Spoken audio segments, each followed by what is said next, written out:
এই চ্যানেলে সম্প্রচারিত সকল খবরই সচেতনতামূলক এবং শিক্ষণীয়। কোনো কিছুই প্রভাবিত নয়। পশ্চিমবঙ্গের স্বাস্থ্যমন্ত্রী ও স্বাস্থ্য দপ্তরের ব্যর্থতায় মেদিনীপুর মেডিকেল কলেজের প্রয়াত প্রসূতি মায়ের পরিবারের সাথে সাক্ষাৎ করলেন এবং পরিবারের প্রতি সমবেদনা জানালেন রাজ্যের বিরোধী দলনেতা শুভেন্দু অধিকারী। স্যালাইন প্রসঙ্গে তিনি একাধিকবার মন্তব্য করেছেন। এই বিষয়ে তিনি একাধিকবার রাজ্য সরকারকে কিন্তু বিঁধেছেন। এবার সেই প্রসূতিদের পরিবারের লোকজনের সঙ্গে তিনি দেখা করলেন এবং সাংবাদিকদের মুখোমুখি হয়ে তিনি একাধিক বিষয় সম্পর্কে রাজ্য সরকারকে কিন্তু আবারও একবার বিঁধলেন। কি বললেন শোনাবো আপনাদের। ঝাড়খণ্ডে বর্ডারে আলু, কফি, সবজি আটকাবেন না। পশ্চিম মেদিনীপুর জেলা,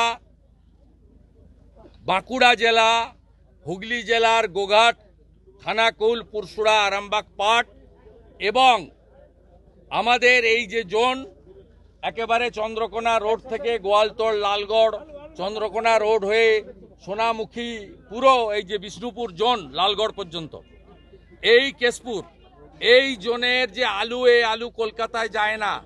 মাননীয়া, আপনি কৃষক সম্পর্কে জানেন না। এই আলু কলকাতা যায় না।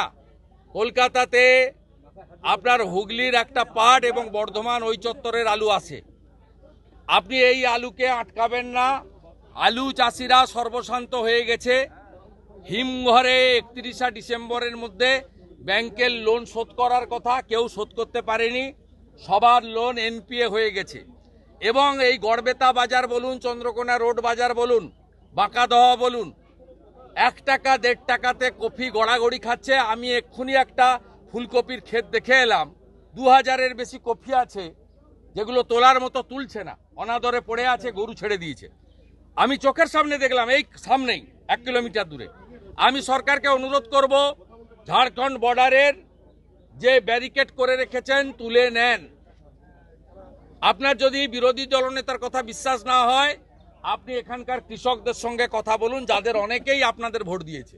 তারা ভোট দিয়েছে বলে আপনি মুখ্যমন্ত্রী হয়েছেন। আপনি দয়া করে এই অন্যায় করবেন না।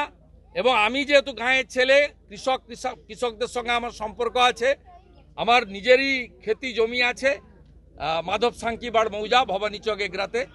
আমি আপনাকে, মুখ্যমন্ত্রীকে বলছি, ফেব্রুয়ারি মাসে 600 টাকার কম বস্তা হবে মাঠে এবং এটা সহ্য করতে পারবে না কৃষকরা।